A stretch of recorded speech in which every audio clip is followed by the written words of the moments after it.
Ok.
Ah, tu commences. Oh mon, oh mon. Ok. Tu vas commencer par la prière et puis le temps que les autres viennent, les gens doivent être là. Ouais. On va mon flyers. Oui, oui, ça va. Ok.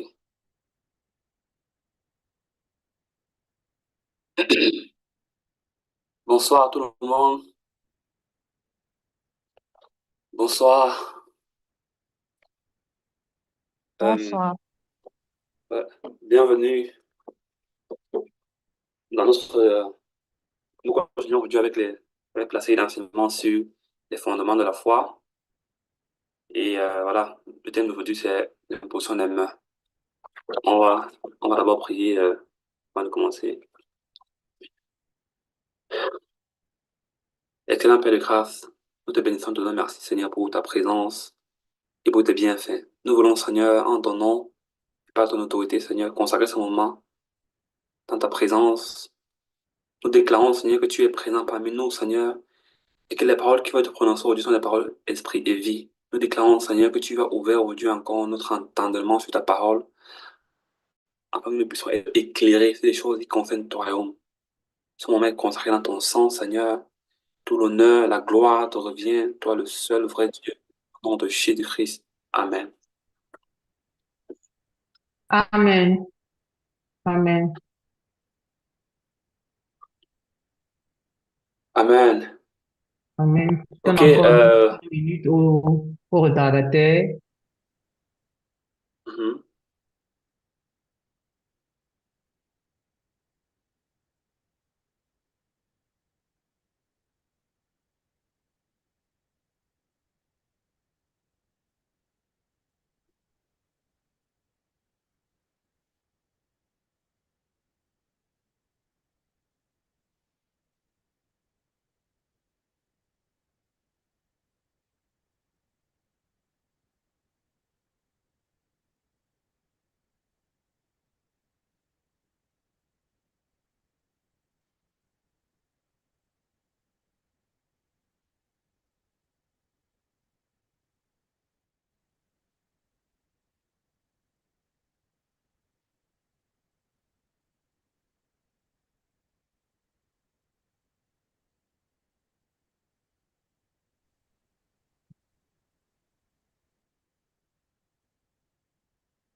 ceux qui sont sur YouTube pourront écrire leurs questions et pourront nous les poser à la fin.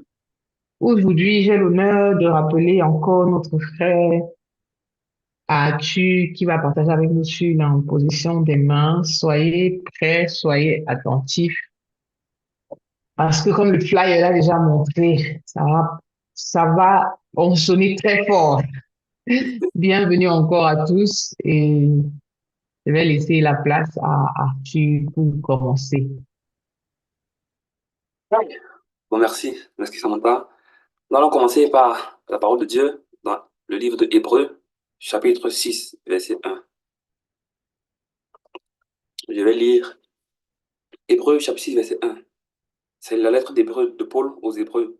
Il dit, c'est pourquoi, laissant les éléments de la parole de Christ, tendons à ce qui est parfait, sans poser de nouveau le fondement du renoncement aux œuvres mortes, de la foi en Dieu, de la doctrine des baptêmes, de l'imposition des mains, de la résurrection des morts et du jugement éternel.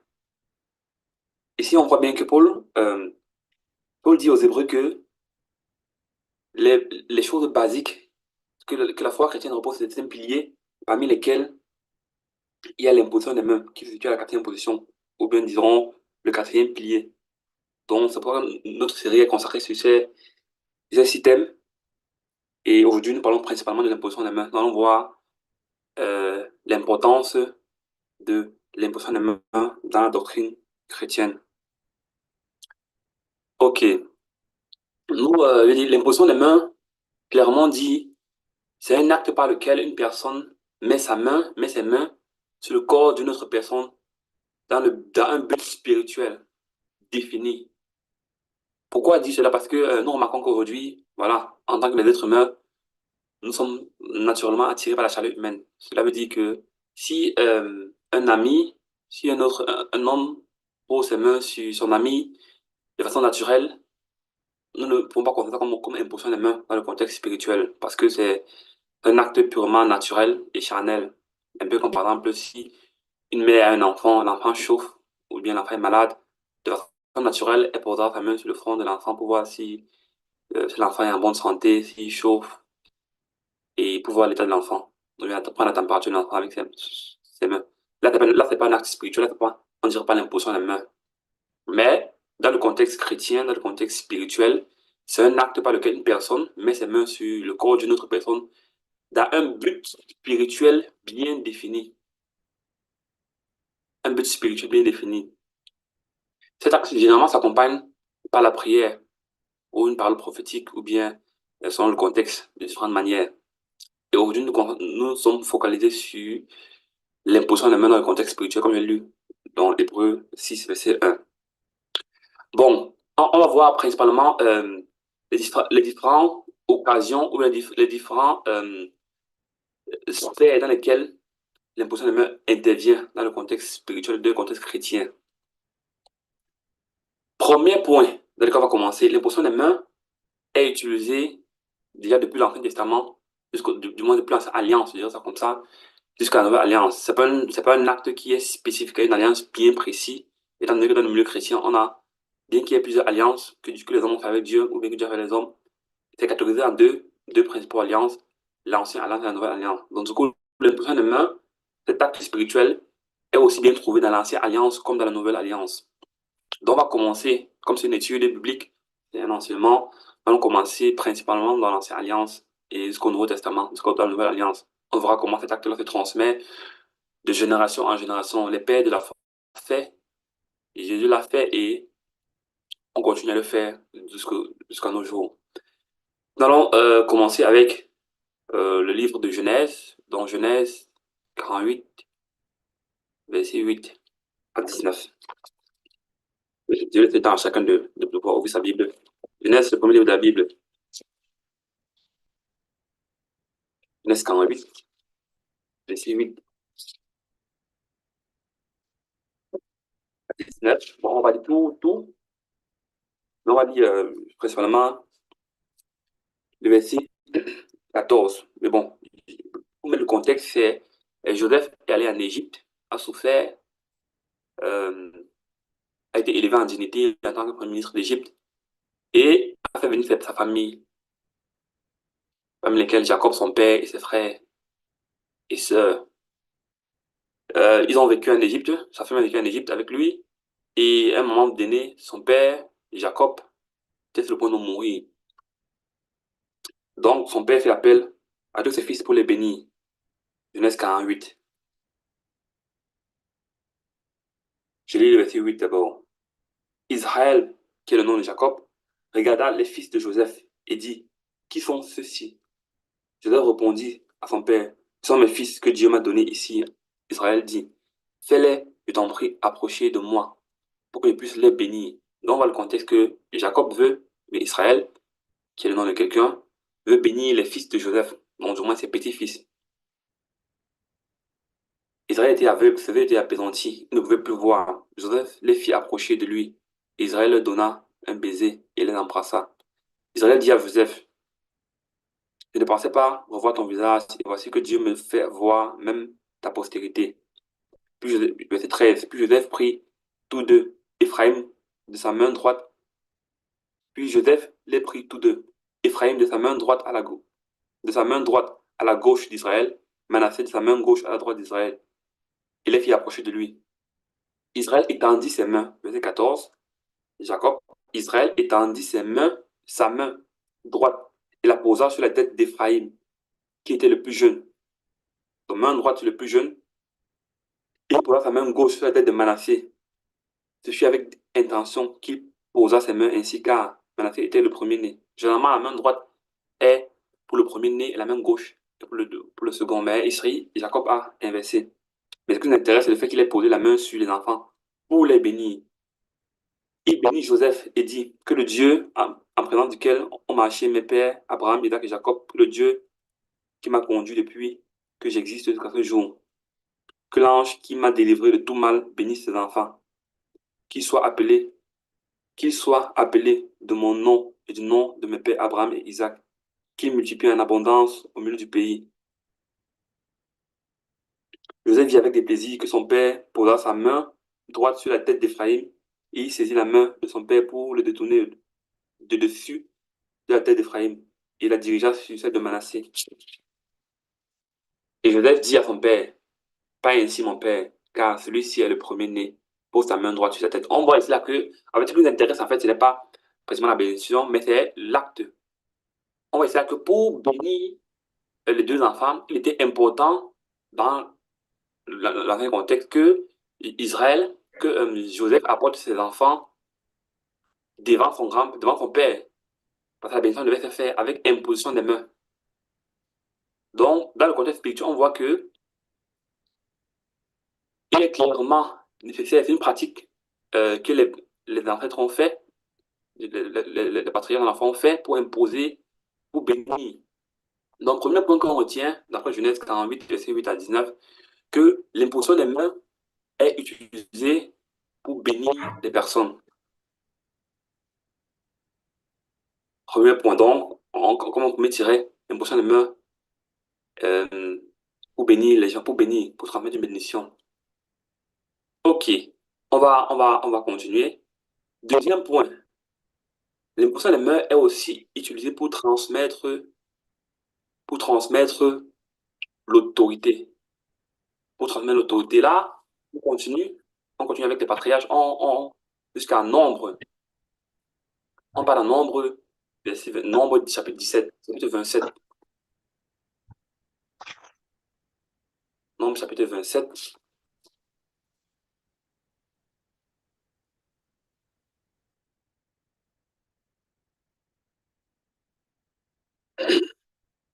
Nombre chapitre 27, verset 15 à 23. Il s'agit là de Josué et Moïse.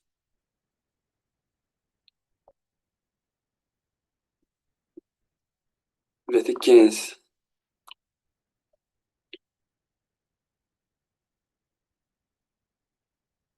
C'est 15 à 23. On voit une conversation entre Moïse et Dieu. Moïse dit à Dieu que voilà, il est temps de choisir une personne qui va continuer le travail qu'il a fait. Moïse étant celui celui par qui Dieu a choisi de délivrer le peuple d'Israël depuis l'Égypte jusqu'à Canaan.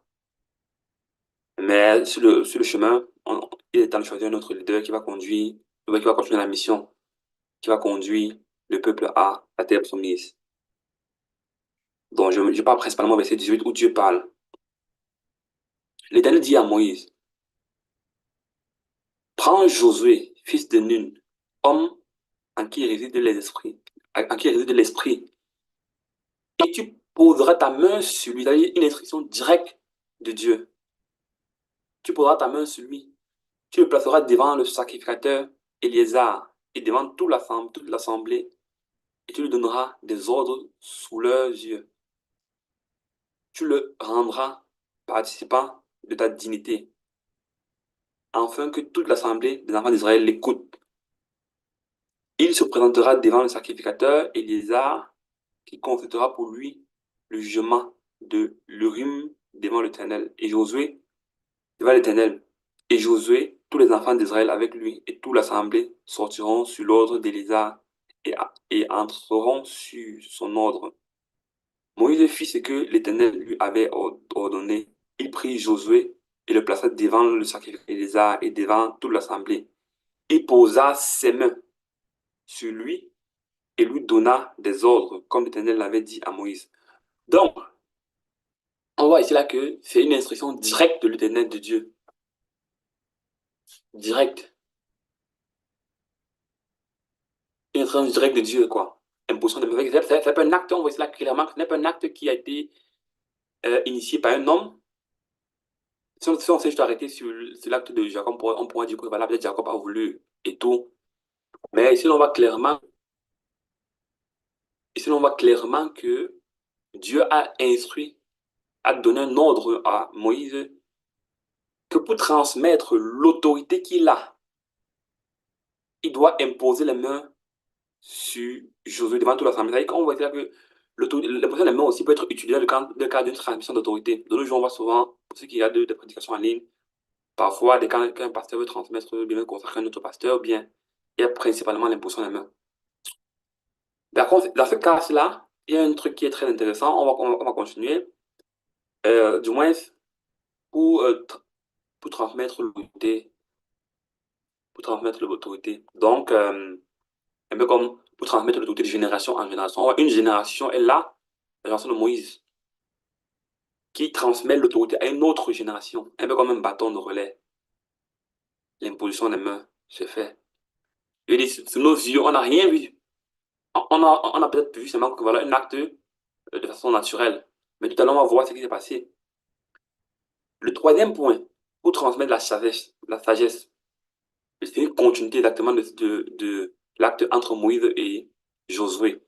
Deutéronome, on parle de Deutéronome 34, verset 9. On rentre un peu, Deutéronome 34, verset 9.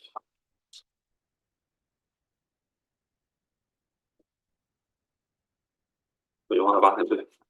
Deutéronome 34, verset 9. Bon, je vais lire verset 8, 9 et 10. Là, maintenant, Moïse est mort. On a vu que c'est pour transmettre l'autorité de génération en génération à la personne de Moïse qui tend vers la fin et qui aimerait transmettre l'autorité, le mandat sur ordre de l'Éternel à une nation bénie. On voit que c'était pas une chose que Moïse a décidé de faire comme il a voulu le faire, mais on a vu que c'est sur ordre de Dieu. C'est important de remarquer ce point, c'est parce que quand on regarde le Nouveau Testament, on se voit que en fait, c'est pas quelque chose qu'on fait juste parce qu'on a envie de faire. Ici, on voit que c'est sur ordre de Dieu, ordre précis de Dieu que Moïse a imposé les mains. Même pour Jacob, c'était sur inspiration de l'Esprit. Raison pour laquelle il a inversé les bénédictions, les mains. Au lieu de mettre la main droite sur le plus grand, il avait la main droite sur le plus petit. Donc, Deutéronome 34, verset 8 à 9. Moïse est mort. La génération de Moïse est mort. Bon, Moïse est mort. Les enfants d'Israël pleuraient Moïse pendant 30 jours. Bon, je lis verset 7. Moïse était âgé de 120 ans lorsqu'il...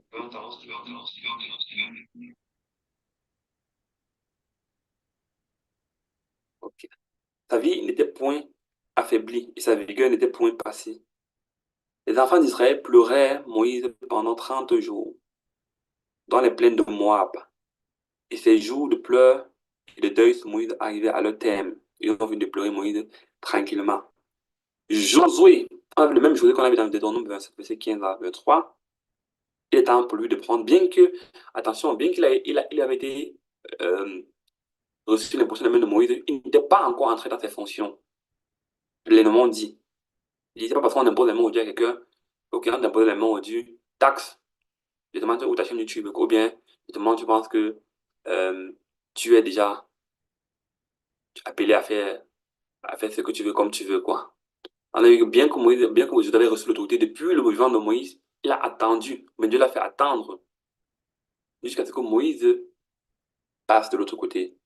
Josué, verset 9, Josué, fils de Nun, était rempli de l'esprit de sagesse, car on voit que généralement, c'est que pour être leader, les caractéristiques qui sont primordiaux, qui sont les plus importantes, c'est la sagesse. Maintenant, tout le monde sait que le peuple d'Israël n'était pas facile à gérer avec les plaintes et tout ça et qu'on sort. Il fallait beaucoup de sagesse. S'il était comme quelqu'un comme Élisée qui les suivait, c'est que peut-être les loups, les loups, les loups avaient déjà fait le festin. Et nous, Joseph, fils de Nun, était rempli de l'esprit de sagesse. Car Moïse avait passé ses mains sur lui. Vous voyez, première caractéristique, la sagesse qu'il avait, on dit même que, quand on a lu Deutéronome 27, 15 à 23, on a vu que, on a dit Josué, quelqu'un qui était rempli de l'esprit. Mais ça ne suffisait pas. Le fait que Josué était rempli de l'esprit n'était pas devant Dieu une confirmation ou bien l'élément principal pour que Josué soit appelé à prendre le manteau de Moïse, ou bien le bâton, ou bien le mandat, facilement parler, que Moïse avait. Mais il fallait la sagesse. Il pouvait être rempli de l'esprit comme ça, mais il n'y a pas de sagesse. Quelle sagesse? On ne parle pas de la sagesse, le on dit que voilà, si c'est plus non. Sagesse qui vient de Dieu directement, par son esprit. Je relis, Josué, fils de Nun, était rempli de l'esprit de sagesse, car Moïse avait imposé les mains sur lui. On voit clairement ici là que c'est l'imposition des mains de Moïse sur ordonnance de l'Éternel qui avait permis le transfert, ce qui avait permis le transfert de sagesse. Première caractéristique, le transfert de sagesse avait été fait à cause de l'imposition des mains que Moïse avait fait. Deuxième caractéristique, ça ne suffisait pas. Lui dit, en autre dit, on n'a rien vu, on a juste l'imposition des mains, mais ça ne suffisait pas. Il fallait, pour pouvoir diriger les personnes, il y avait une notion qu'il fallait avoir. On continue. Car Moïse avait imposé les mains, les enfants d'Israël lui obéissent et se conformaient aux ordres que l'Éternel avait donnés à Moïse. On voit que la même obéissance que les enfants d'Israël pour Moïse, ils l'ont eu aussi pour Josué. Car Moïse avait imposé les mains. Donc, on voit que pour Josué, qui était sur un menton, parce qu'on me dit, OK, qui imposait les mains à Moïse maintenant, quoi. Ah, Dieu lui m'a fait. Mais pour Josué qui était sur un manteau, il fallait que Moïse, qui a reçu le premier mandat, lui impose même pour le transfert d'onction, de sagesse et d'autorité devant les hommes. Ok, donc on a vu que la bénédiction, l'autorité peut se transmettre par l'imposition des mains. On va essayer là, quand il y a un partout de transfert, transfert, transfert. Bon, il y a aussi un cas que j'avais écrit, bon, je ne sais pas si on peut regarder. Même dans ce testament, il y a un passage qui parle où Azazel, c'était un esprit de désert pour transmettre le péché des Israélites. Il fallait qu'il impose les mains sur le bouc. Donc, sur le bouc, je pense Lévitique 16. Il fait qu'il impose les mains sur le bouc. Lévitique 16, je pense Lévitique 16, on peut regarder écoute, Lévitique 16.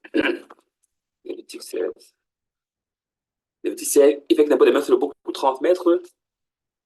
Lévitique 16, je pense.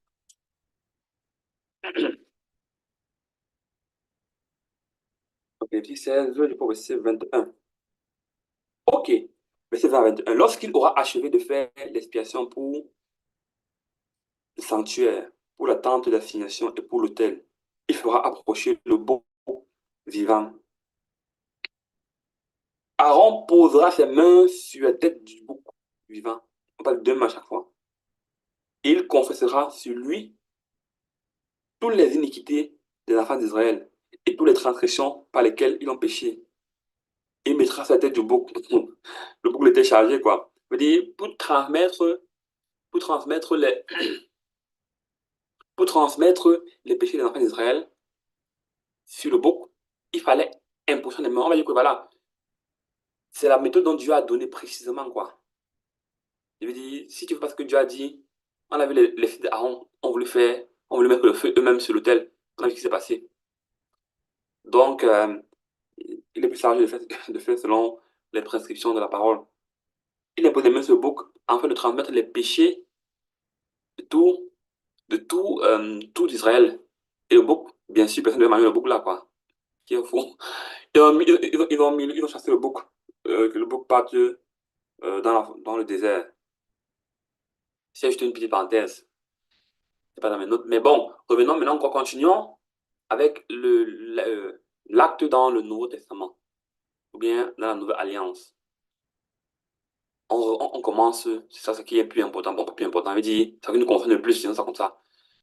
Dans la Nouvelle Alliance, on voit que c'est pas toujours c'est pas toujours un truc qui est spécifique à une alliance, parce que, je veux dire, quand Jacob était là, il y a pas encore, je veux dire, il y a pas encore, Moïse n'est pas encore là, quoi.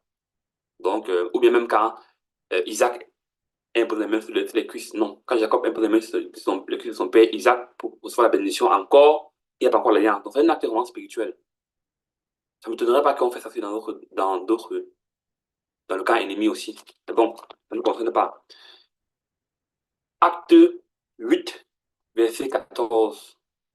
Là maintenant, on est dans la nouvelle alliance. Dans la nouvelle alliance, on est dans acte 8, verset 14.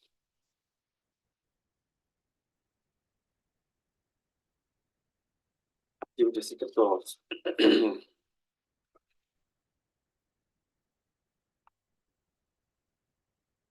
Ok.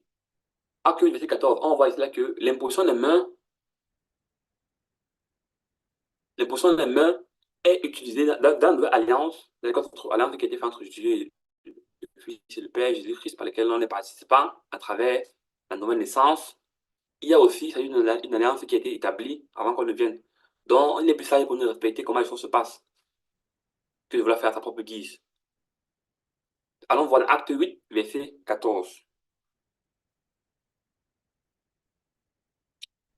Euh, à 20. Il s'agit là de le Saint-Esprit. Le Saint-Esprit est aussi transmis par l'imposition des mains. Acte 8, verset 14 à 20. Bon, le contexte est, le contexte, on dit, je vais lire, les apôtres qui étaient à Jérusalem, ayant appris que la Samarie avait reçu la parole de Dieu, y envoyaient Pierre et Jean. Ceux-ci arrivent chez les Samaritains, priaient pour eux, afin qu'ils reçussent le Saint-Esprit, car il n'était encore descendu sur aucun d'eux. Il avait seulement été baptisé au nom du Seigneur Jésus. Verset 17, ce qui nous concerne le plus, Pierre et Jean leur imposaient les mains et ils reçurent le Saint-Esprit. Donc, on voit que euh, dans la nouvelle alliance, le Saint-Esprit, quelqu'un peut venir pas forcément transmettre comme si ça venait de la personne qui impose la main pour une autre personne, mais pour recevoir le Saint-Esprit, ça se fait aussi par imposition de la main. Il avait déjà écouté le message de l'Évangile, il avait reçu la parole de Dieu, mais il fallait se remettre, être baptisé dans le Saint-Esprit. Je dirais même ça comme ça, quoi. Il fallait qu'il soit baptisé dans le Saint-Esprit. Maintenant, Pierre et Jean sont venus pour imposer les mains. Remarquez bien qu'il avait déjà reçu la parole de Dieu, quoi. C'est-à-dire que celui qui a reçu la parole de Dieu, là, n'a pas, c'était Philippe, bon, n'a pas imposé les mains sur eux afin que ce soit un on a dû envoyer d'autres personnes, c'est important de voir. Parce qu'après, on va voir, ok, quand il n'a pas imposé les mains et tout. Et, donc, ils ont envoyé Pierre et Jean pour qu'ils imposent les mains afin qu'ils reçussent le Saint-Esprit. Donc, on va que dans l'alliance, quelqu'un peut recevoir le Saint-Esprit par imposition des mains. Ou bien, quelqu'un peut être baptisé du Saint-Esprit par imposition des mains. Bon, on va dire que c'est toujours comme ça.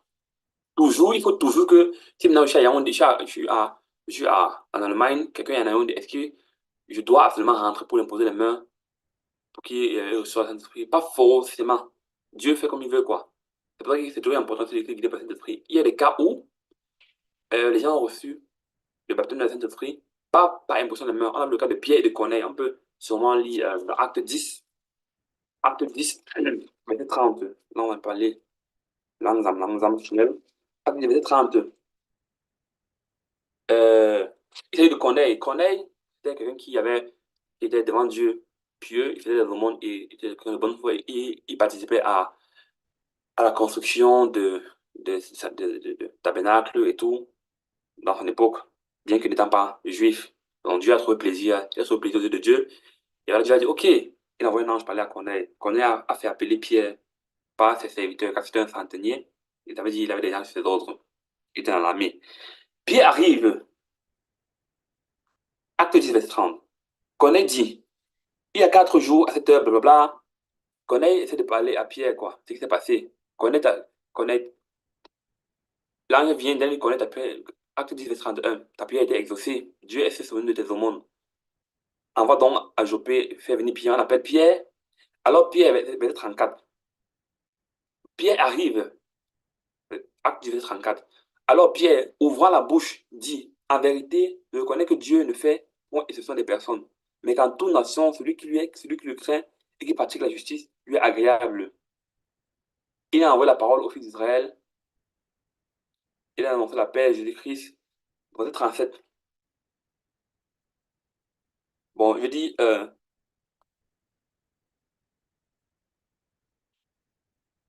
verset 40, 44, je sais pas, verset 44. Donc, Pierre continue à parler, il explique, il prêche l'évangile. Verset 44 dit, comme Pierre prononçait encore ces mots, le Saint-Esprit lui-même descendu sur tous ceux qui écoutaient la parole. Donc, on dit là que c'est pas toujours obligé que il faut qu'il en envoie quelqu'un qui t'impose les mains pour que tu reçoives l'Esprit. Mais aussi, à travers la parole qui a été prêchée, il y a vu que la parole, c'est la puissance de Dieu. Donc, là, à travers la sorte qui est prêchée, le Saint-Esprit lui-même peut décider de descendre sur toi. Mais toutefois que il est important de se laisser guider par le Saint-Esprit. Si tu as reçu, tu as conscience qu'il va imposer les mains.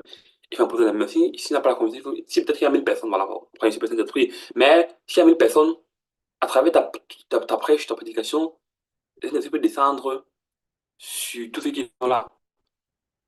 Donc, on a vu que ce n'est pas uniquement par imposition des mains, mais c'est un acte qui se fait encore et qui est recommandé et qui est comme un fondement de la doctrine chrétienne. Imposition des mains pour recevoir le Saint-Esprit, même pour être baptisé du Saint-Esprit. Acte 19, on continue. Pour recevoir les dons spirituels. Allons-y, acte 19, on continue juste. Verset 6. Acte 19, verset 6. Les dons spirituels. Acte 19, verset 6. Acte 19, verset 6. Bon, le contexte. Paul veut transmettre les dons spirituels aux gens.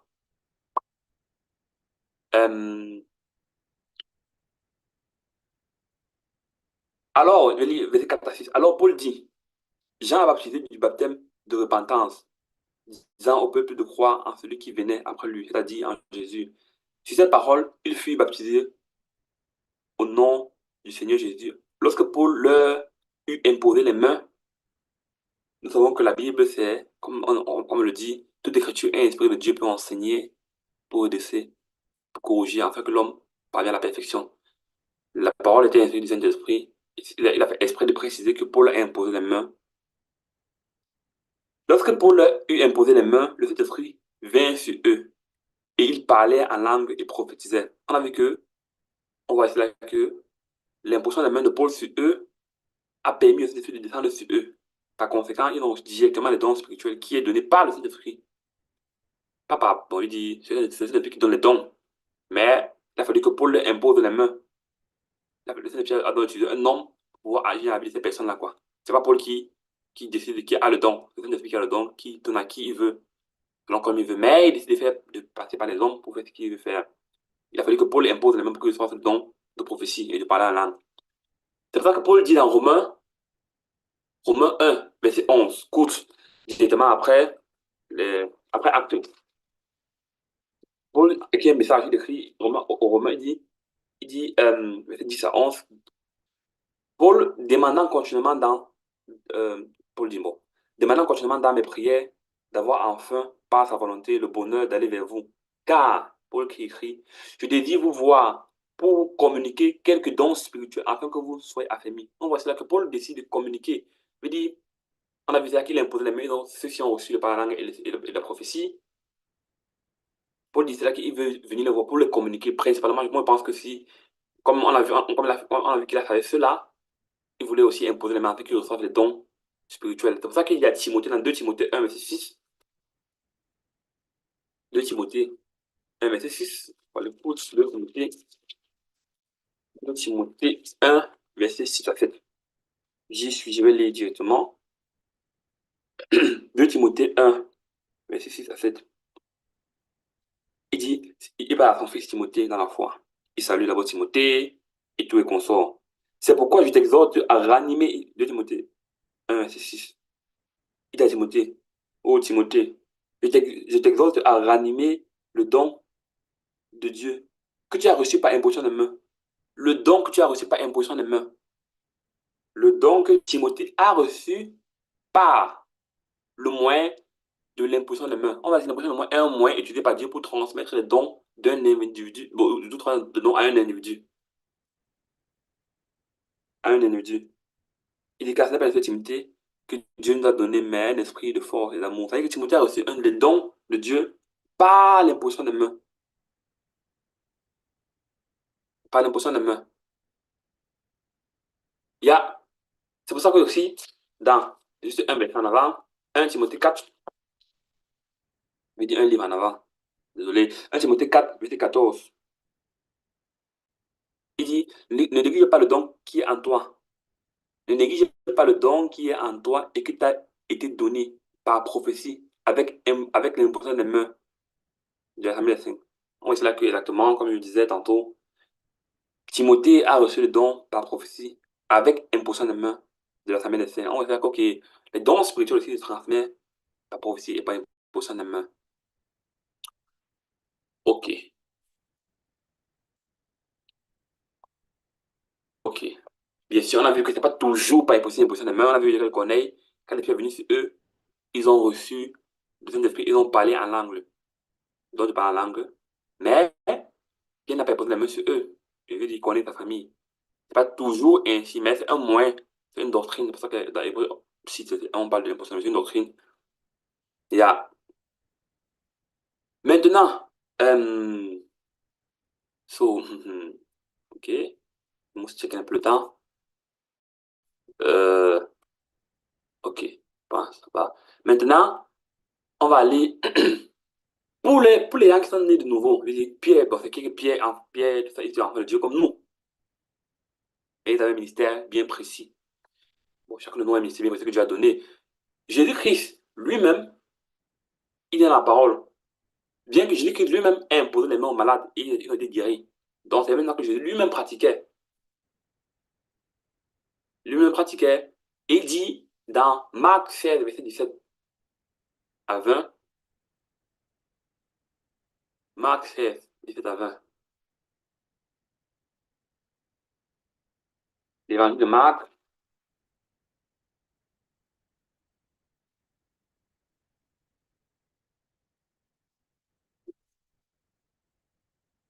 tout le monde connaît ce passage-là, en principe, pour une périodie. Marc 16, 17 à 20. Jésus-Christ est mort pour nos péchés, pour nos offenses. Il est ressuscité des morts par la puissance du Saint-Esprit, par le Saint-Esprit. Il dit, avant de repartir, s'asseoir à la droite de Dieu, où il intercède pour nous, il dit à ses disciples qu'il a laissés, voici les miracles qui accompagneront ceux qui auront cru. 2 points. Si quelqu'un d'entre nous est enfant de Dieu, la Bible, ce verset, il adresse à lui. Voici les miracles, il n'a pas dit voici les miracles qui accompagneront les apôtres. Voici les miracles qui accompagneront les prophètes. Bon, quoique, il y a voici les miracles qui accompagneront X, Y, Z. Il n'a pas dit le nom de quelqu'un ici, là, quoi. Il a dit ceux qui auront cru. Tu as cru, oui. C'est ton- c'est ta portion, ce passage, quoi. À mon nom, ils chasseront les démons, ils parleront de nouvelles langues, ils saisiront des serpents. S'ils boivent quelques breuvages mortels, ils ne leur feront point mal. Ils imposeront les mains aux malades et les malades seront guéris. C'est pour ça que je dis au début que, très important, l'intention quand tu imposes les mains, quoi. L'intention, parce qu'il n'a pas dit ceux-là qui vont prier forcément pour que les malades soient guéris, quoi. C'est aussi un moyen, on va lire dans Jacques, Jacques dit que ok, si quelqu'un est malade, qu'il appelle les anciens. La prière de foi par imposition des mains avec l'enfant d'huile guérit et relève le malade. Mais il dit, ici, là, il dit que l'imposition des mains, c'est vrai que l'imposition des mains, c'est pas ok. Il dit, c'est bien d'imposer les mains avec une intention. Pas imposer les mains, tu imposes les mains à quelqu'un, tu penses, c'est pas trop, à la nourriture.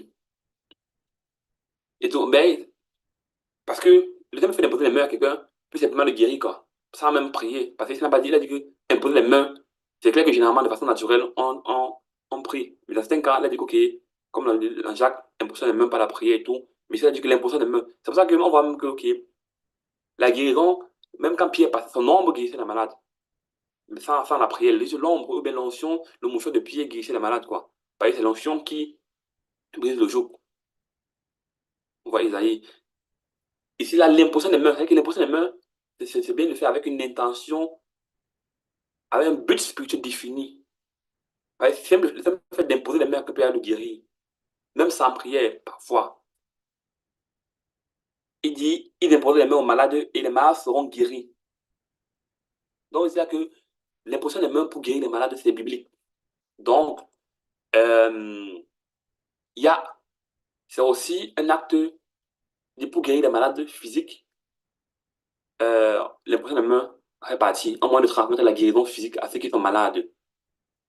Bon, je parle de Jacques, c'est mieux d'ouvrir dans le livre de Jacques.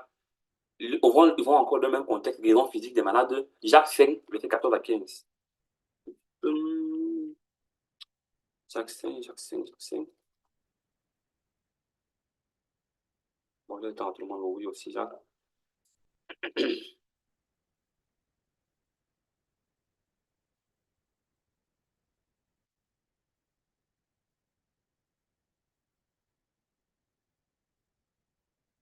Jacques 5, verset.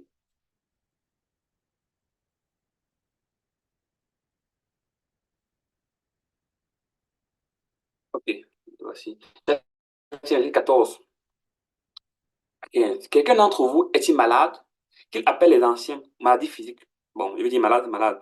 Quelqu'un d'entre vous est-il malade? Qu'il appelle les anciens de l'église et que les anciens prient pour lui en l'oignant d'huile au nom du Seigneur.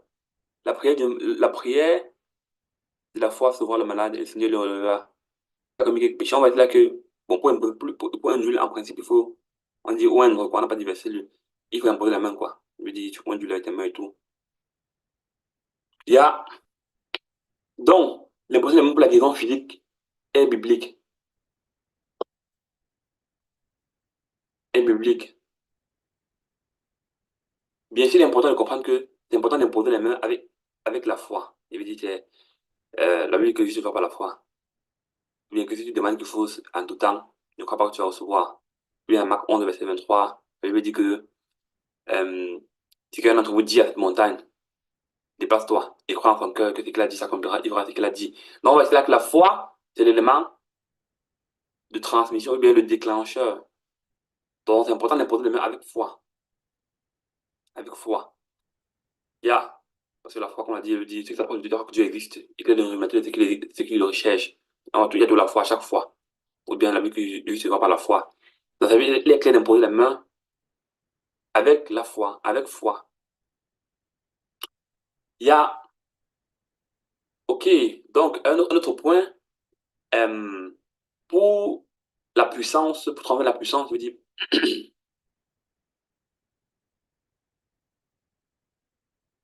ok, l'imposition des mains, bon, il dit, ok, pour le ministère, on a vu ça, pour mettre quelqu'un à part, on va acte 13, verset 1 à 4, après qu'il ait prié, il impose les mains à Paul et Barnabas, bon, c'est l'ordre du Saint-Esprit, mettez-moi à part Paul et Barnabas, acte 13, verset 1 à 4, on a vu là qu'ils ont imposé les mains à Paul et à Barnabas afin de les mettre à part sur une principes sont bien précis. Ça nous rappelle quoi? Deutéronome 34, verset 9, ou non, Deutéronome, non, Nombre 27, verset 15 à 23, où Dieu a dit à Moïse d'imposer les mains sur Josué afin de le mettre à part, de le consacrer, de lui transmettre quelque chose. Même chose encore.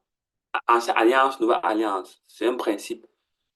Acte, parole. Acte, acte 13, verset 1. Acte 13, verset 1.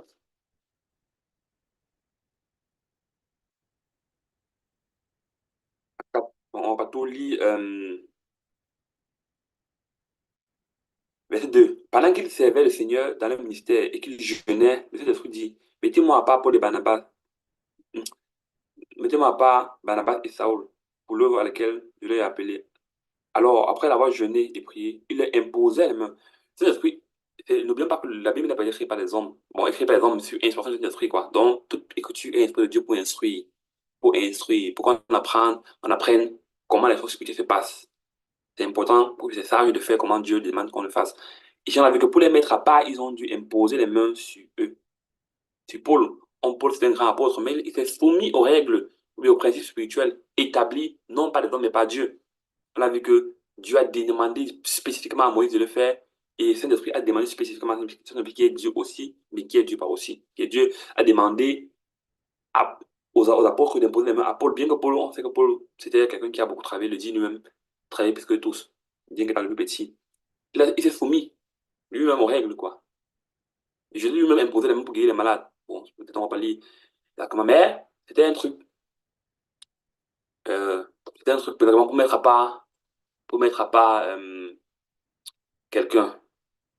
Bon, le dernier point, je vais dire dont je vais parler. Euh, non, on voit un peu Jésus. Luc 10, Luc 10, Luc 10, verset 9. Luc chapitre 10. On va mieux le lire un peu. On va passer au dernier point. Luc 10, verset 9. Ok.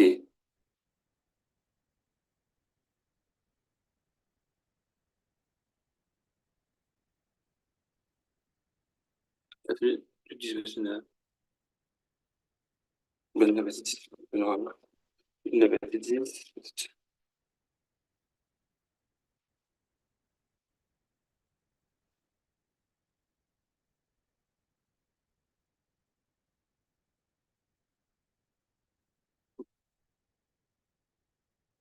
Hmm. Je vais faire un truc avec mes notes. Jésus, bon, c'est pas 8, il me dit dans 8, 10, verset 9. Euh, c'est pas exactement ça. Guérissez les malades, guérissez les malades qui se trouvent. Il dit le royaume de Dieu est proche. Bon, là, il y a les guérisons des malades, quoi. Il dit c'est toujours une ordonnance que Jésus avait donnée au Saint-Esprit. Il dit que Jésus avait donné aux apôtres de faire. On a vu dans Marc 16, 17 à 20, que les guérisons des malades ne se faisaient pas l'imposition des mains. Donc, Jésus lui m'a recommandé à ses disciples de façon directe de guérir les malades seulement par imposition des mains. On a vu, devait nous montrer que Jésus-Christ a imposé les mains aux yeux, aveugles ont vu. Donc, c'est un acte que lui-même faisait. Bon, le dernier point qu'il faut voir, c'est pour transmettre la puissance. Là, je vais rentrer dans 2 Rois, chapitre 13. Ce sera le dernier point. 2 Rois, chapitre 16. 2 Rois, chapitre 16.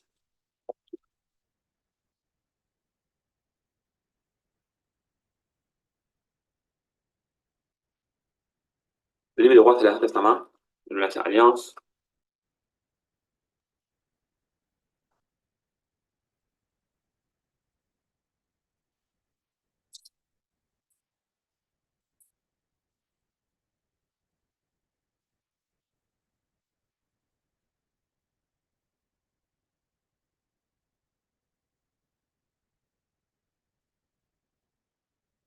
Le Rois, chapitre 16.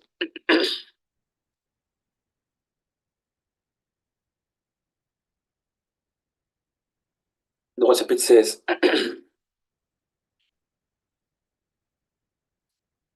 Verset verset 14 à 17.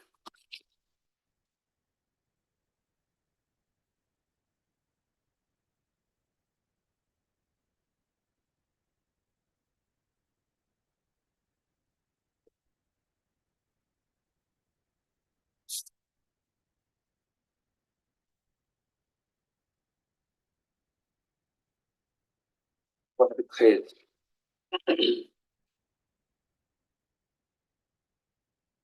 Bon, Élisée était malade, il était la maladie dont il mourut. Et Joas, roi d'Israël, descendit vers lui, pleura sous son visage et dit, mon père, chat d'Israël, sa cavalerie. Et il lui dit, prends un arc et des flèches. Il prit un arc et des flèches. Puis Élisée dit au roi, bande l'arc avec ta main. Et quand il bandit sa main, l'autre chaise, puis Élisée dit au roi, bande l'arc avec ta main. Et quand il l'eut bandé de sa main, Élisée mit ses mains sur les mains du roi. Et il dit, ouvre la fenêtre à l'Orient. Il prit, et il ouvrit. Élisée dit, tire. Pour raccourcir l'histoire, Élisée, Élisée il tira. Élisée dit, c'est une flèche de délivrance de la part de l'Éternel. Une flèche de délivrance contre les Syriens. Tu battras les Syriens à Afek jusqu'à leur extermination. Élisée dit encore, prends les flèches. Il les prit. Élisée dit au roi d'Israël, frappe contre terre. Il frappa trois et s'arrêta. L'homme de Dieu s'irrita contre lui et il dit, il fallait frapper 5 ou 6 fois. Alors tu auras battu les Syriens jusqu'à leur extermination. Maintenant, tu les battras 3 fois. On va dire que pour que cet acte prophétique se passe, il fallait qu'ils met les mains sur les mains. C'est pas parce que je veux dire, tout ce que Saint-Esprit met comme détail est important parfois. Il a fallu qu'il mette ses mains sur les mains du roi et l'idée, comme on a dit en haut, char direct. Donc lui, seul, c'était vraiment un peu comme le gardien d'Israël, spirituellement, le char, le guerrier. Il a fallu que il mette ses mains sur les mains du roi pour que cet acte prophétique-là ait lieu. Si le roi tirait de façon personnelle, ça ne devait pas se passer ainsi. Mais sur l'ordre et sur l'imposition des mains d'Élysée, sur ses mains, l'acte prophétique a eu lieu. Et la puissance qu'il y avait, on voit que carrément, il gagne la guerre. On parle d'une guerre qui est gagnée, c'est-à-dire qu'il y a de puissance et de force. On voit qu'il a fallu que Élysée mette ses mains sur les mains du roi. OK. Il y a maintenant le point, c'est le dernier point, il s'agit des dangers de l'imposition de la main. Je vais laisser ça ouvert, que les questions, ceux qui ont des questions et tout. 1 Timothée 5, verset 22. 1 Timothée 5, verset 22.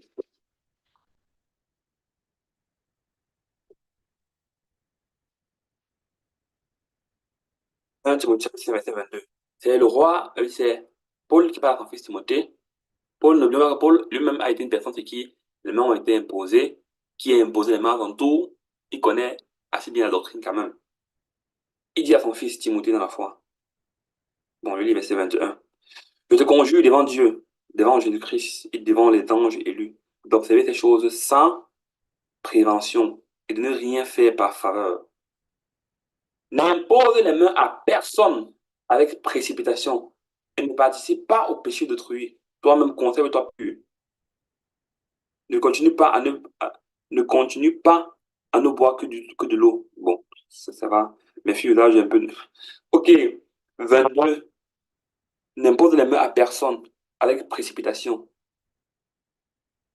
et ne participe pas à son péché. On voit ici là que, bien que c'est un acte prescrit par Jésus, Marc 16, verset 17 à 20, et que c'est un principe spirituel qui a été donné aux enfants de Dieu, ça ne veut pas dire que chacun le fait à sa guise, comme je veux, quand je veux, si je veux, parce que Jésus l'a dit. On a vu que Josué était consacré avec aussi l'Esprit de sagesse, mais c'est quand Moïse est mort qu'il a pris le relais. C'est pas parce que c'est dit qu'ok, ils imposeront les mains aux malades, ils seront guéris, que on décide de faire comme on veut, n'importe les mains à qui on veut. On a vu que Pierre, il a fallu que les gens ont reçu à la Samarie, ils pensent, on a dû envoyer Jean et Pierre pour qu'ils imposent les mains, bien que Philippe avait déjà prêché l'évangile et qu'il avait reçu. On a dû envoyer Jean et Pierre pour qu'ils imposent les mains à ceux qui ont reçu. Remarquez bien, à ceux qui ont reçu l'évangile, n'a pas imposé les mains. Bon, dans ce cas-ci-là, à ceux qui ont reçu l'évangile, pour que je le suis. Maintenant, c'est pas Philippe qui a imposé les mains. Ça veut dire que c'est pas vraiment, c'est pas ta guise qu'on le fait, bien que c'est une alliance spirituelle. Maintenant, on dit, c'est pas, il faut pas imposer les mains par précipitation. Ça veut dire que, dès que c'est une personne qui passe qui est malade, la Bible a dit, ok, la Bible a dit qu'on ne pose pas les mains. Il y a donc, ok, je pense que là, on a vu des points, je pense qu'on a vu, on a essayé un peu de couvrir l'ancienne alliance à la nouvelle, la doctrine de l'imposition des mains. Que ça veut dire sur le plan spirituel en tant que chrétien? Quand est-ce qu'il faut le faire et comment il faut le faire? Donc, je pense que là, je vais m'arrêter là pour ce thème. Mais c'est bon, je dis, et Samantha va continuer, va prendre la relève. Bonsoir à tout le monde. J'aimerais m'attarder de manière très courte j'espère que ce sera très court, sur l'imposition des mains, sur l'imposition des mains et sur ces danger. Ce verset que Arthur vient de lire, qui précise de ne pas imposer les mains avec précipitation, est un verset à prendre très au sérieux. Pourquoi? Parce que, comme je le dis très souvent, le monde est d'abord spirituel avant d'être physique. Ça veut dire que même dans ce qu'on fait au niveau de l'imposition des mains, il y a des choses qui peuvent passer du spirituel vers le physique ou bien du spirituel vers le spirituel. Et parce que ce sont des choses qu'on ne voit pas, on ne va pas forcément se rendre compte. Depuis le début, il l'a dit à plusieurs reprises, l'imposition des mains, c'est un transfert. Et qui dit transfert dit échange. C'est ce qu'on doit comprendre parce que des fois, on a l'impression que l'imposition des mains, c'est juste, je vais dans plein d'églises, du coup, surtout ici en Occident, et j'ai l'impression que c'est presque automatique. Dès que quelqu'un vient devant, prie pour moi, on lui impose les mains. C'est comme si c'est la norme, alors que normalement, ça ne devrait pas l'être. Pourquoi? Parce que, comme je disais tout à l'heure, c'est un transfert. Et parce que c'est un transfert, ce transfert peut être autant physique que spirituel. Ça veut dire que, vous avez vu tout à l'heure dans l'exemple du Lévitique où le Seigneur demandait d'imposer les mains à un bouc pour envoyer les péchés de toute la population à ce moment-là. La question à se poser à ce moment, c'est de se dire pourquoi il ne pouvait pas tout simplement dire que c'est Dieu, il est tout souverain, il est tout puissant, il pouvait tout simplement dire que, OK, je pardonne tous les péchés et tout. Pourquoi il fallait un geste symbolique commis par le sacrificateur afin que les péchés partent? Ça veut dire que c'était comme si Aaron, en tant que sacrificateur, de ce moment-là, portait tous les péchés et il fallait qu'il les transfère à un animal, pas à un humain, pour qu'il parte avec. C'est pour ça aussi que Paul va dire à Timothée dans la suite de ce verset, Paul va dire que n'impose les mains à personne avec précipitation. Et il va préciser à Timothée aussi en lui disant que, je vais voir le verset devant moi avant de continuer. 1 Timothée, où est-ce que j'ai mis ce verset? Je l'avais écrit. Donc, c'est dans 1 Timothée. Il y a 1 Timothée 4. Non, c'est pas 1 Timothée 4. Là, 1 je suis. Timothée 5, 22. Merci. Je suis déjà ailleurs. Je suis en train de lire mes notes différemment. D'autres versets devant moi. Donc, 1 Timothée 5, 22 va nous dire quoi? Paul s'adresse donc à, à, à Timothée et va lui dire n'impose les mains à personne avec précipitation et ne participe pas au péché d'autrui. Pourquoi est-ce que Paul doit dire qu'on ne participe pas au péché d'autrui après d'avoir dit n'impose pas les mains? Parce que justement, par ce transfert, si tu imposes les mains n'importe comment, sans réfléchir, tu vas participer au péché de quelqu'un. Ça me fait penser justement à ce transfert où tu prends quelque chose en fait dont tu n'es même pas conscient et qui t'affecte même inconsciemment. Ça me rappelle l'exemple d'une jeune sœur. À l'époque, elle venait de donner sa vie au Seigneur. On était dans un rassemblement. Et puis, il y a une autre sœur qui a demandé qu'on prie pour elle. Moi, par défaut, je n'impose pas les mains aux gens, sauf si j'ai une instruction claire. Et à l'époque, la sœur était encore très zélée, la jeune sœur. Elle a imposé les mains à l'autre qui avait demandé la prière. Ça, c'était un vendredi. Elle imposait les mains. Le samedi, la main qu'elle a imposée ne fonctionnait plus. Mais je vous parle de quelque chose de réel, de quelque chose qui s'est passé. Elle a commencé à avoir mal au bras. Le dimanche, le bras faisait tellement mal qu'elle n'arrivait plus à soulever la main. Et il a fallu prier pour ça afin que le Seigneur lui fasse grâce pour que cette main recommence à être normale. Alors que elle avait juste fait une simple position de main. Je me souviens que ce jour-là, justement, quand cette sœur, moi, j'avais un peu plus d'années que la jeune sœur, quand l'autre sœur avait demandé, disons, la sœur A demandé qu'on prie pour elle, et quand la sœur B a voulu imposer les mains, moi, dans mon cœur, je savais qu'il ne fallait pas imposer les mains, mais je n'ai pas voulu m'arrêter là au milieu et arrêter la personne et dire que non, on n'impose pas les mains et tout, ça serait mal passé. Et puis, tu te dis seulement que le Seigneur fasse grâce. Mais malheureusement, par ça, c'est passé et elle a récupéré quelque chose. La sœur A n'avait pas demandé qu'on prie pour sa main, hein. Pas du tout. Je me souviens plus du sujet, mais ça n'avait rien à voir avec la main. C'était même pas quelque chose de physique. Mais la sœur B a récupéré quelque chose qui lui a paralysé le bras. Je crois que c'est le bras droit.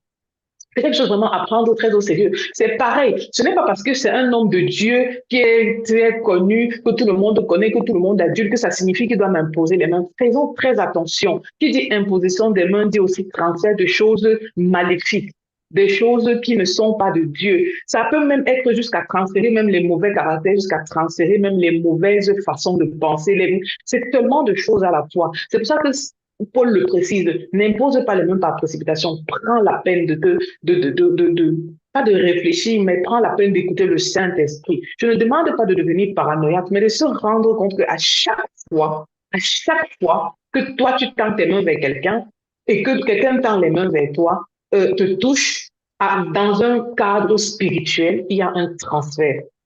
La fin du verset 22, Paul dit, conserve-toi pur. Pourquoi? Parce que quand tu te conserves aussi pur, toi, si tu arrives dans un cadre où même toi, tu dois imposer tes mains, tu ne transfères pas n'importe quoi, en fait. Tu ne transfères pas n'importe quoi. Et c'est ces choses il faut que nous comprenions. L'imposition des mains est d'abord spirituelle et se manifeste aussi dans le physique. C'était un petit disclaimer que je voulais ajouter avant qu'on ne termine. Yeah. Et oui, tu peux prendre les questions. Ok, merci pour l'intervention. Bon, je pense que nous sommes arrivés au thème de notre sujet, le quatrième pilier des fondements de la foi. Là, maintenant, on va s'attarder sur des questions. Il y a des personnes qui ont des questions de toutes sortes par rapport à ce thème précis, spécialement. Bien vouloir les poser maintenant. Que ce soit sur YouTube, les questions Instagram, ou bien sur Zoom. Il y a Julica, la question. Oui, je voulais savoir, si tenir les mains pour prier pendant les assemblées ou bien pendant les rassemblements ou bien, je ne sais pas trop, une invitation quelque part, ça compte aussi.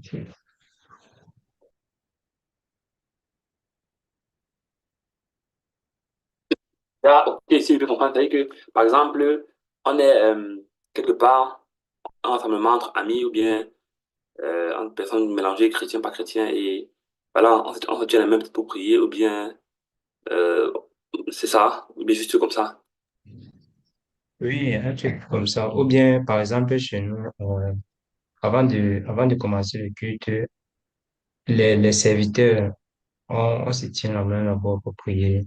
Tous les serviteurs de l'église. Ah, ok, tous les gens qui servent à l'église, quoi, se tiennent la main, se serrent les mains pour prier. Oui, oui. Ok, quelqu'un veut répondre à cette question du cœur. Nous sommes déjà bien avancés, on va aller plus vite. Il y a une différence entre l'imposition des mains et la prière, d'accord? Parce que quand vous vous tenez les mains, ce que vous êtes en train de dire, c'est que nous mettons en accord pour prier par rapport au service que nous allons imposer. C'est quelque chose de clair. C'est pas une imposante de main, genre, oh, je suis venu te donner mon sujet et puis maintenant, tu m'imposes les mains par rapport à ce sujet ou par rapport à un truc. Là, c'est la prière d'accord, en fait, que vous avez faite. Et si vous décidez de vous tenir les mains, c'est pas la même chose que dans le but de je prie pour telle ou telle chose qui est spécifique à la personne. Parce que, comme je disais tout à l'heure, par exemple, c'est pas parce que on va se tenir les mains que ce sera la même chose que si je viens demander à un homme de Dieu, prie pour moi, et puis il m'impose les mains. Là, c'est différent. C'est vraiment quelque chose de ciblé, de pied to pied, one to one, en fait. C'est pas la même chose.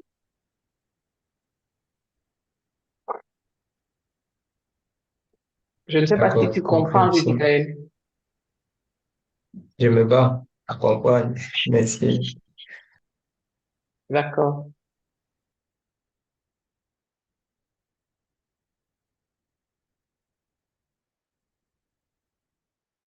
Il y a,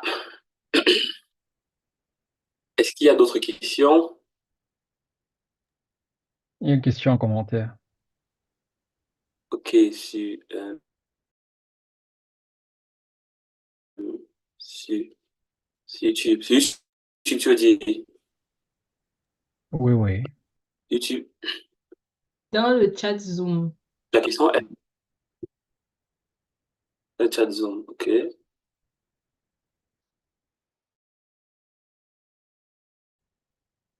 Bon, quelqu'un d'autre peut lire peut-être. Ok, c'est une question de Nadège qui demande, est-ce qu'il y a une hiérarchie à respecter dans l'imposition des mains? Ok, je vais lire. Est-ce qu'il y a une hiérarchie? Ah,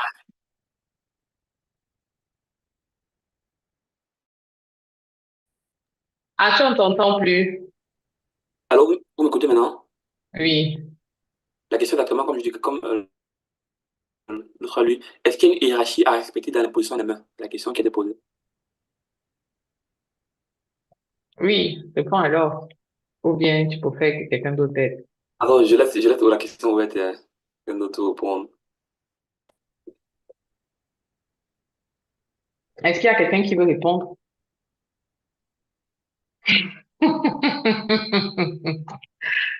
Ok, le temps est avancé, on va se dépêcher. Alors, oui, pourquoi je vais dire oui? Je pense qu'il y a une hiérarchie parce que, dépendamment des autorités, quand je dis autorité spirituelle, je ne parle pas de l'autorité de quelqu'un, mais de la position spirituelle de quelqu'un, ton imposition des mains va forcément être différente de la mienne.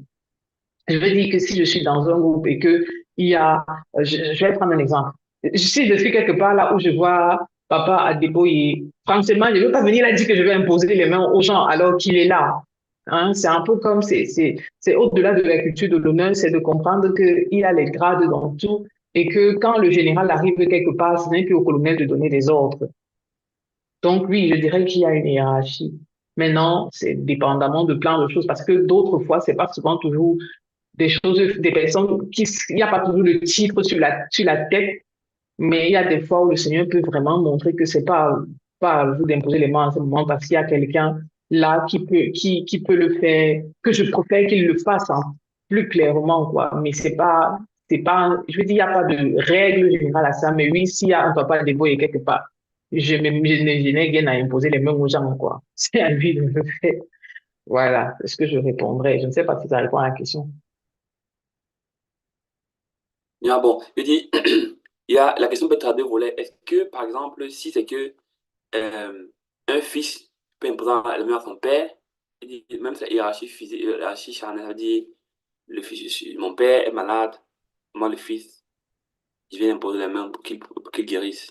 Comme tu as dit, ça dépend d'abord des instructions que le Saint-Esprit a données. Mais je pense que oui, ça dépend. C'est pas parce que tu es mon père physique que ça veut dire que spirituellement, je ne puisse pas t'imposer les mains. Maintenant, c'est comme le problème ou le clou, c'est de toujours se rendre compte que ça doit être dirigé par le Saint-Esprit. Et ça ne doit pas être genre, comme le Saint-Esprit m'a dit, je dis à mon père que par force, by fire, by force, je vais t'imposer les mains.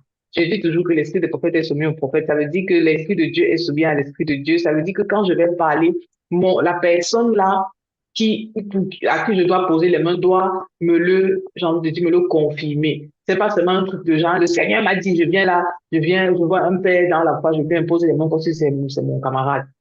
Si c'est une instruction divine et que la personne est d'accord avec ça, oui. Sinon, non.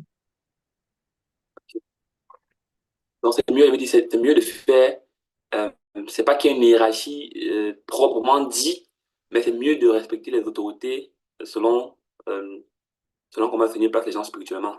Mais si c'est qu'une autorité, tu dis? Oui, non, non, c'est que j'ai pas bien compris ce que tu as dit.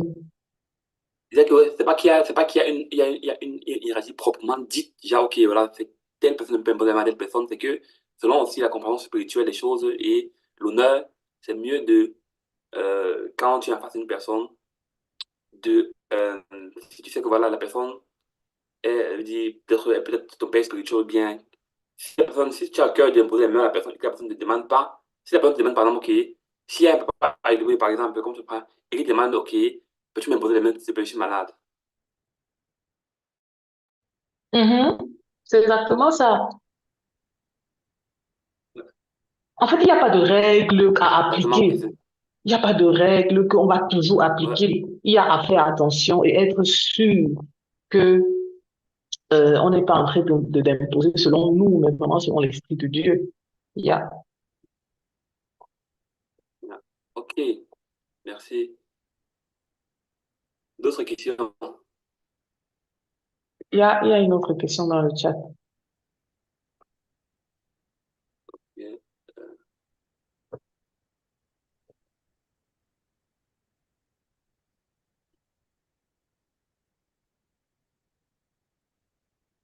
Euh, quelqu'un peut-être peut lire. Ok, je vais lire. Est-ce que lorsqu'il y a transfert, comme dans le sens de la sœur dans le bras gonflé, il faut que l'acte soit intentionnel ou bien le transfert peut se faire à l'insu même de la personne à qui elle imposait les mains? Moi, j'aimerais que quelqu'un qui a écouté depuis le début réponde parce que c'est une question à laquelle on a répondu en parlant tout à l'heure. Enfin, quand tu parlais. Il y a quelqu'un qui veut dire ou bien il faut qu'on désigne un volontaire.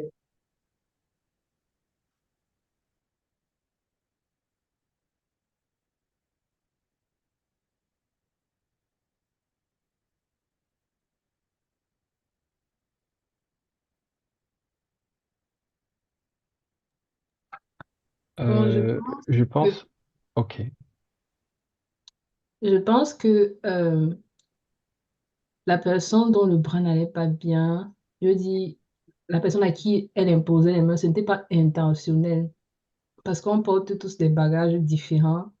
Comme tout à l'heure, moi, Samantha disait, il y a les caractères qu'on porte, chacun à sa part, quoi. Et donc, quand quelqu'un va venir nous imposer les mains ou vice-versa, on va finir par transférer ça de façon inconsciente. Il y a des choses des caractères que nous-mêmes, nous n'avons pas encore conscience que nous avons et qu'on peut communiquer aux autres, quoi, puisque l'imposition de main, c'est un transfert. C'est ce que je pense. Mhm. L'ignorance, je veux dire que ce n'est pas parce que j'ignore que je vais même prendre quel exemple. Je sais quel exemple je vais prendre. Je me souviens la première fois que j'ai fait, que je devais partir en congé de maternité. La première fois, parce que c'était une situation extrême, je n'ai pas eu à passer par certains. Normalement, tu dois faire une lettre à ton patron et puis il doit t'envoyer un papier pour te dire que oui, c'est accepté et tout ça. J'ai pas eu à faire tout ça parce que j'étais dans une situation extrême. J'avais fait juste un mail direct et tout ça et ça est passé. Et après, je me suis jamais informée dessus pour savoir comment ça se passe exactement. Pour moi, je me disais que tu dis juste un peu comme quand tu veux les vacances et puis lui, il écrit ça quelque part et ça passe. Quand j'ai eu mon deuxième enfant, j'ai écrit un mail et puis il m'a dit que oui, j'ai bien vu ton mail, j'ai compris, d'accord, machin, truc. Moi, j'ai continué ma vie. Sauf que 6 semaines après que j'accouche, il me dit que, mais en fait, j'attends que tu reviennes, tu es où? Je lui ai dit que comment je t'avais écrit, mais il m'a dit non, c'est pas comme ça que ça fonctionne. Ce qui se passe là, ce qui fonctionne, c'est que tu dois m'écrire, m'envoyer une lettre par la poste que je dois signer et te renvoyer un truc et tout pour que tu sois en règle et tout. Je veux dire que le fait que j'ignorais ce qui se passait ne faisait pas que la chose ne soit pas quand même valable. Est-ce que vous comprenez ce que je veux dire? C'est la même chose dans le spirituel. Ce n'est pas parce que j'ignore quelque chose que ça n'a pas d'influence ou que ça n'a pas que ça ne, auswirkungen, wie sagt man das? Que ça n'a pas d'effet, en fait. C'est ça qu'il faut comprendre. Le fait que j'ignore quelque chose n'annule pas l'effet de la chose. Donc, que ce soit moi qui impose les mains qui ne connaît pas ce que j'ai ou que la personne à qui j'impose les mains qui ne connaît pas ce qu'elle a, ça ne change pas le fait qu'il y aura transfert. ou bien qu'il puisse y avoir transfert, parce qu'il faut on mette une nuance. Ça ne veut pas dire qu'automatiquement il y a, mais il y a une grosse probabilité qu'il y ait un transfert.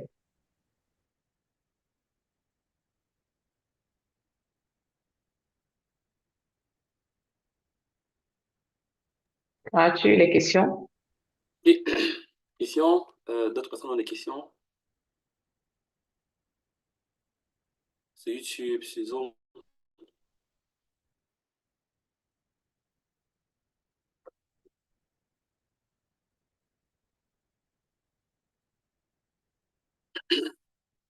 Voilà, je dis, si elle ne voit plus les questions, il n'y a plus de questions. Bon, il n'y a plus de questions, moi, sur Zoom aussi.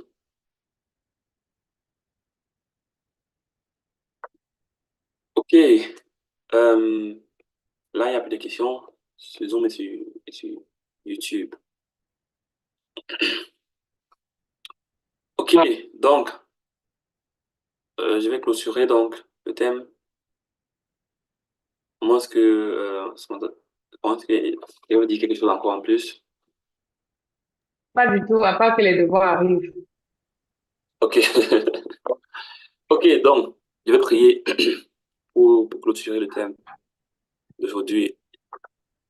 Déjà, avant que je clôture le thème, comme je dis au début, nous sommes dans la série des fondements de la foi. On a vu le quatrième pilier qui est maintenant. Donc, la prochaine fois, on verra le pilier suivant, qui est la, la résurrection des morts. Exactement. Donc, dans 2 semaines exactement, en principe, 2 semaines exactement, Il y a une question, une très bonne il y a une question, question d'ailleurs.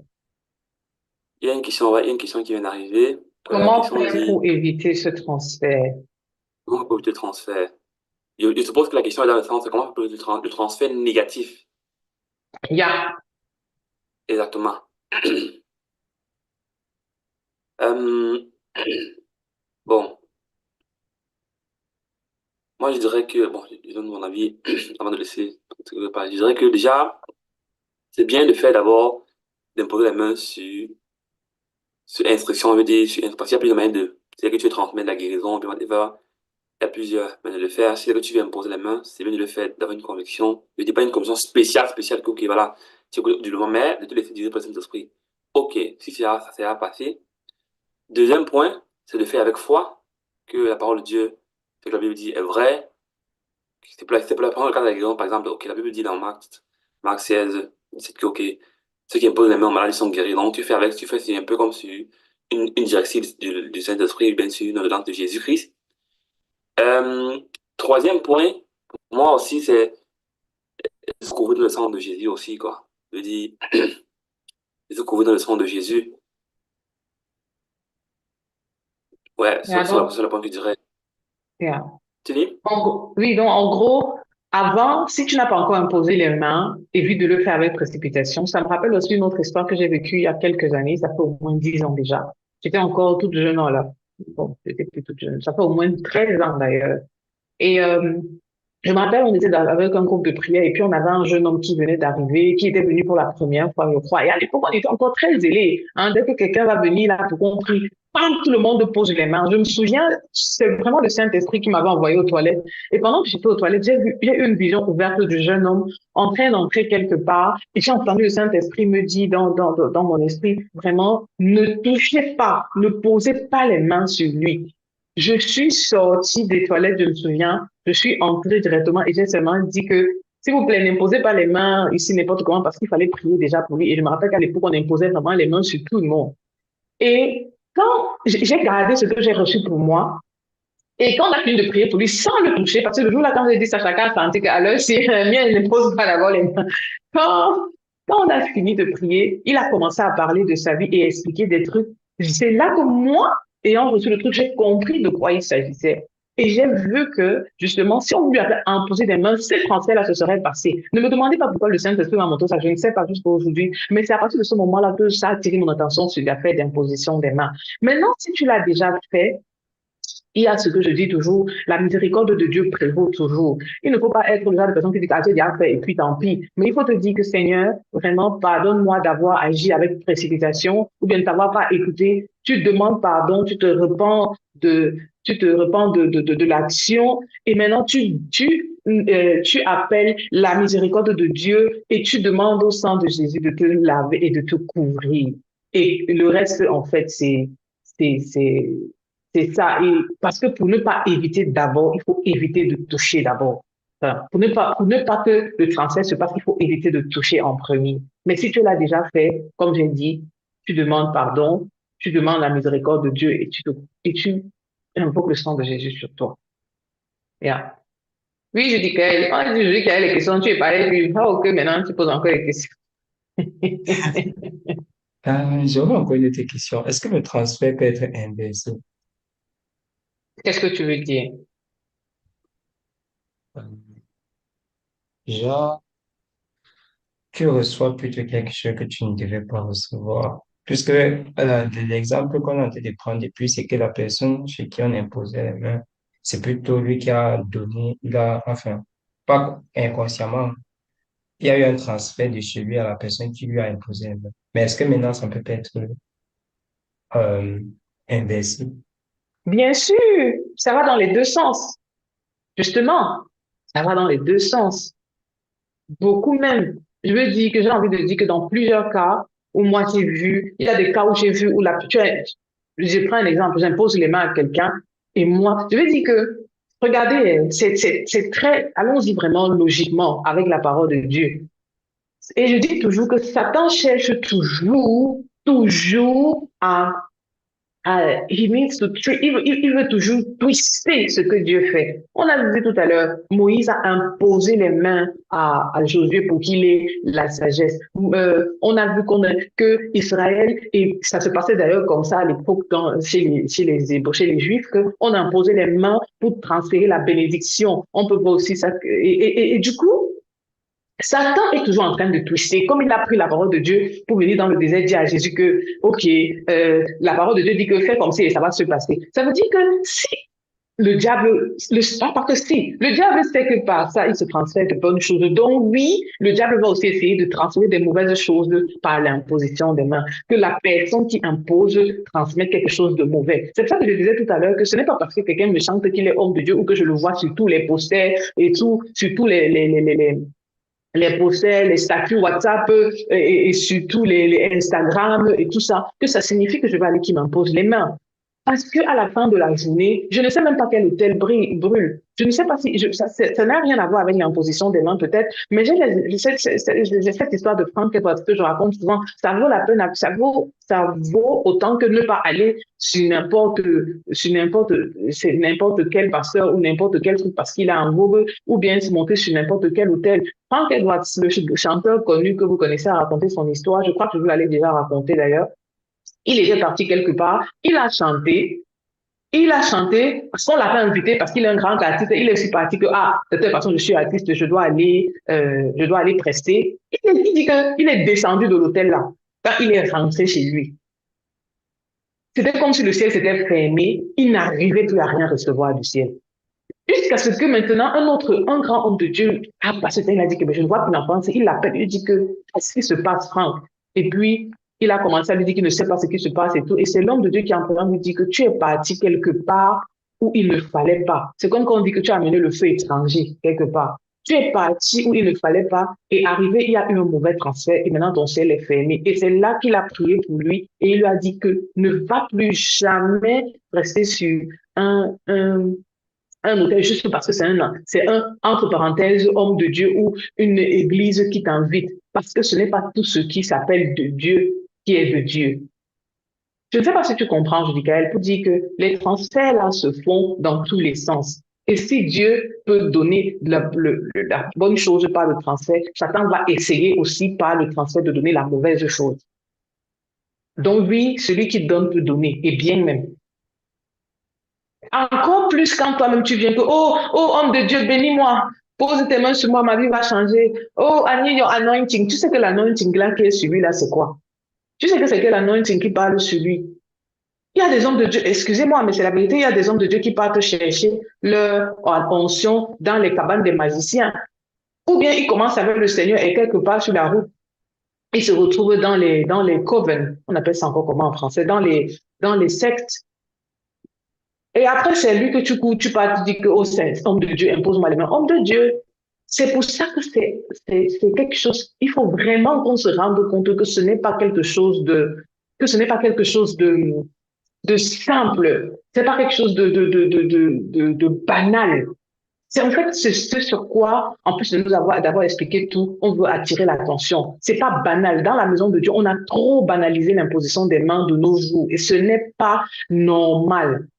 Vous comprenez un peu ce que je veux dire? C'est pour ça, en fait, on attire votre attention, ça, pour que, surtout quand les jeunes convertis, on voit que tout ce qui brille est or, on a l'impression que oui, parce que c'est un homme de Dieu et que tout le monde le connaît, ça veut dire que I can go there et puis je vais recevoir et tout. Faisons attention à ça. Faisons vraiment attention. Il y a des gens qui retardent leur destinée de cette façon-là. N'imposez pas les mains n'importe comment. Même si c'est dans un groupe où vous êtes tous les jours. Si c'est une autorité qui te dit vas-y, quand je dis autorité, ce n'est pas l'autorité parce que quelqu'un croit qu'il a lu la Bible plus que les autres, ou bien parce qu'il a lu les versets, parce que ça, c'est pas une autorité, I'm sorry. Il faut vraiment que ce soit quelque chose de clair, parce que sinon, tu vas porter le trap, comme on dit à mon patois. Yeah. Merci, Vincent. Et maintenant, comment alors faire pour se protéger? Vu que c'est beaucoup, comment dire, c'est un peu plus compréhensible quand c'est toi qui vas imposer. Tu peux avoir le discernement, tu peux écouter. Mais maintenant, quand c'est toi qui veux recevoir, en fait, c'est là, c'est un peu, on peut dire, euh, comment dire, le manquement. Non, il y a un mot là. Genre, tu as vraiment besoin de ça. Du coup, tu ne fais plus tellement attention, tu veux seulement recevoir. Maintenant, comment faire pour se protéger? Tu vas te protéger de quoi, en fait? Parce que Le si transfert inversé, tu ne peux pas te protéger de quelque chose que tu demandes. Est-ce qu'on est d'accord? oui. Je peux pas dire que je veux manger regarde, je fais frire les plantains, je sors ça de lui, ça chauffe encore. Yélani veut toucher. Je lui dis non, les miels, ça chauffe. Il veut à tout prix. Il prend ça, va me brûler. I mean, like, he wanted to eat them. C'est ce que je veux dire. Ce n'est pas une histoire de, il a absolument voulu, il a forcé, il a pris, ça va le brûler parce que ça chauffe. C'est pas parce que, et bon, parce que ça va être bon plus tard. Au moment où il prend, ça va d'abord chauffer. D'où, c'est pourquoi c'est tellement important de ne pas le faire avec précipitation, en fait. Même aller demander, parce que ce que tu veux recevoir là, est-ce que, je dis encore, est-ce que c'est le Saint-Esprit qui te dit va? Ceux qui me connaissent savent que tu ne m'imposes pas les mains n'importe comment, même si tu es qui. Je peux arriver quelque part, tout le monde part pour qu'on peut imposer les mains, je reste assis sur ma place, bien collé. C'est le Saint-Esprit qui dirige ma vie, ce ne sont pas mes émotions et les envies que j'ai. Ce n'est pas parce que je vois quelque chose qui brille fort, tout ce qui brille n'est pas or, que ça brille, ça brille, ça brille, que je dois aller prendre. Est-ce que c'est ce que le Seigneur veut? Des fois même, tu peux apprendre quelque chose qui ce n'est même pas encore le temps pour que tu reçoives, ça te détruit. We have to be careful. Yeah. Et bon, ce que je dirais D'accord. aussi, c'est que, ok, une question encore. Je Hey, pense, on était pas de vieux plafond ici. la, la question Ouais. c'est, je pense, d'instant musical, déjà, ok, est-ce qu'il y a une méthode, est-ce qu'il y a un moyen, si quelqu'un t'impose les mains, de, de sécuriser, bien que de sécuriser quand même, de te dire, ok, je prends que ce qui est bon, ce qui est mauvais, là, je ne prends pas, quoi. Un truc comme ça. Mais je ne comprends pas votre question si elle est depuis que c'est le Saint-Esprit qui doit te convaincre de ça. Pourquoi Exactement, est-ce c'est que le ça. En réalité, Saint-Esprit va te dire de ne pas... En fait, hein, je pense qu'il faut qu'on comprenne que la protection ne vient pas de nous, mais vient de Dieu. C'est le Saint-Esprit. Parce que la vérité, c'est aucun humain n'est parfait. Même ces hommes de Dieu à qui on peut permettre d'imposer les mains, c'est pas parce qu'ils sont parfaits. Mais le fait d'agir sous l'instruction du Seigneur fait en sorte que le transfert est différent. C'est un transfert automatique selon Dieu qui se passe parce que c'est sur injonction de Dieu que c'est fait. yeah. Est-ce que tu vois est-ce que vous voyez la différence? Ouais. Mhm, mhm. Donc, c'est le Seigneur. Mais par contre, Quand ce n'est pas le Seigneur qui t'envoie, ça veut dire que tu es exposé à tout ce qui est là.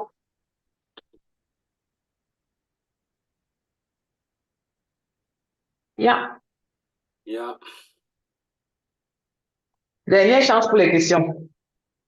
Ok, est-ce qu'il y a encore des questions, que ce soit sur Zoom, que ce soit sur Instagram, que ce soit sur YouTube?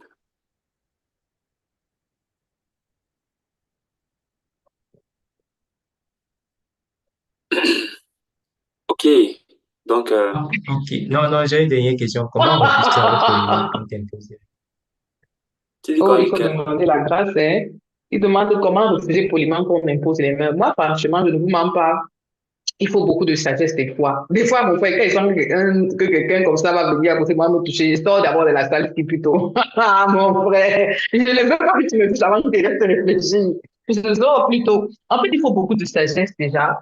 Et, euh, et poliment demander, par exemple, que est-ce que vous pouvez prier sans forcément me toucher. Poliment, hein, bon, c'est vrai qu'il y a des hommes de Dieu que même si tu es poli n'importe comment, il va dire que quel affront.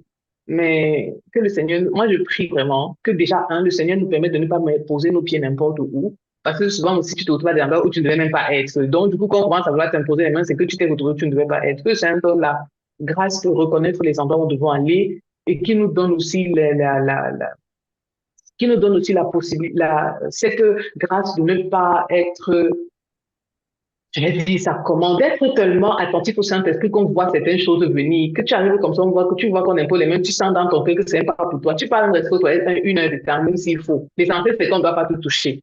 Et je veux dire, on ne peut pas donner tous les exemples ici aujourd'hui, mais le but, c'est d'abord d'attirer l'attention. Le but, ce n'est pas non plus de devenir paranoïaque, mais vraiment, c'est pour ça que vous allez voir quand je vois la liste des fondements de la foi, que je me rendais compte qu'il y a un ordre bien précis, c'est pour une raison.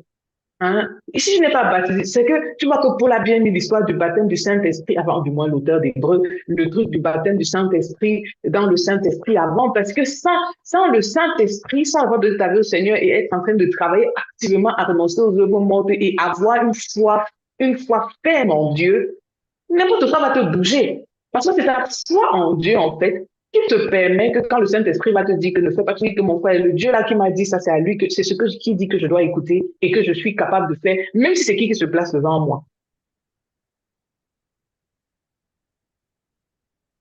Je ne sais pas si c'est bon pour toi, Julie Kael. Et maintenant, donc, en fait, il faut seulement demander la sagesse de Dieu au moment là et la miséricorde, parce que vraiment, il y a, D'accord, merci. Ok, il ah, next step est jour. y a encore, Il y a il y a des questions. encore, Non, non, non, jusqu'à maintenant, il n'y a pas de questions sur, ni sur Instagram, ni sur YouTube. Ok, d'accord. ils ont aussi un peu de questions. Donc, comme je dit, le prochain thème, le prochain pilier des fondements de la foi qu'on verra la prochaine fois, c'est la résurrection des morts, exactement dans 2 semaines. Et les informations seront données sur les statuts, ou bien sûr, yeah. Ok, je vais donc prier pour clôturer le thème. Excellent, excellent Père de grâce, merci Seigneur pour ce partage très enrichissant que tu as permis que nous ayons aujourd'hui, Seigneur. Ta parole est là où deux soit sont rassemblés. Pour ton nom, tu es là au milieu de nous. Nous savons que tu as été là et que tu es encore là. Et que tu as semé des paroles de vie en nous, dans nos cœurs. Nous déclarons, Seigneur, que ces paroles qui ont été semées produisent du fruit au centuple. Car nos cœurs ont Amen. été la bonté pour la parole de vie. Père, nous déclarons, Seigneur, que ces paroles sont couvertes dans le sang de Jésus, Seigneur, que nous ne sommes pas des auditeurs oublieux, mais que nous sommes dans la sagesse, Seigneur, nécessaire pour appliquer la parole que nous avons reçue. Car ta parole dit, Seigneur, on ne doit pas se contenter d'écouter, mais aussi d'appliquer. Amen. Nous, comme dans le sang de Jésus-Christ, nous te remettons toute la gloire, toi le seul vrai Dieu, au nom de Jésus-Christ. Amen. Amen. Bonne soirée à tout le monde. Au Bonne soirée à tout le revoir. monde. Au revoir. Amen. Bye bye.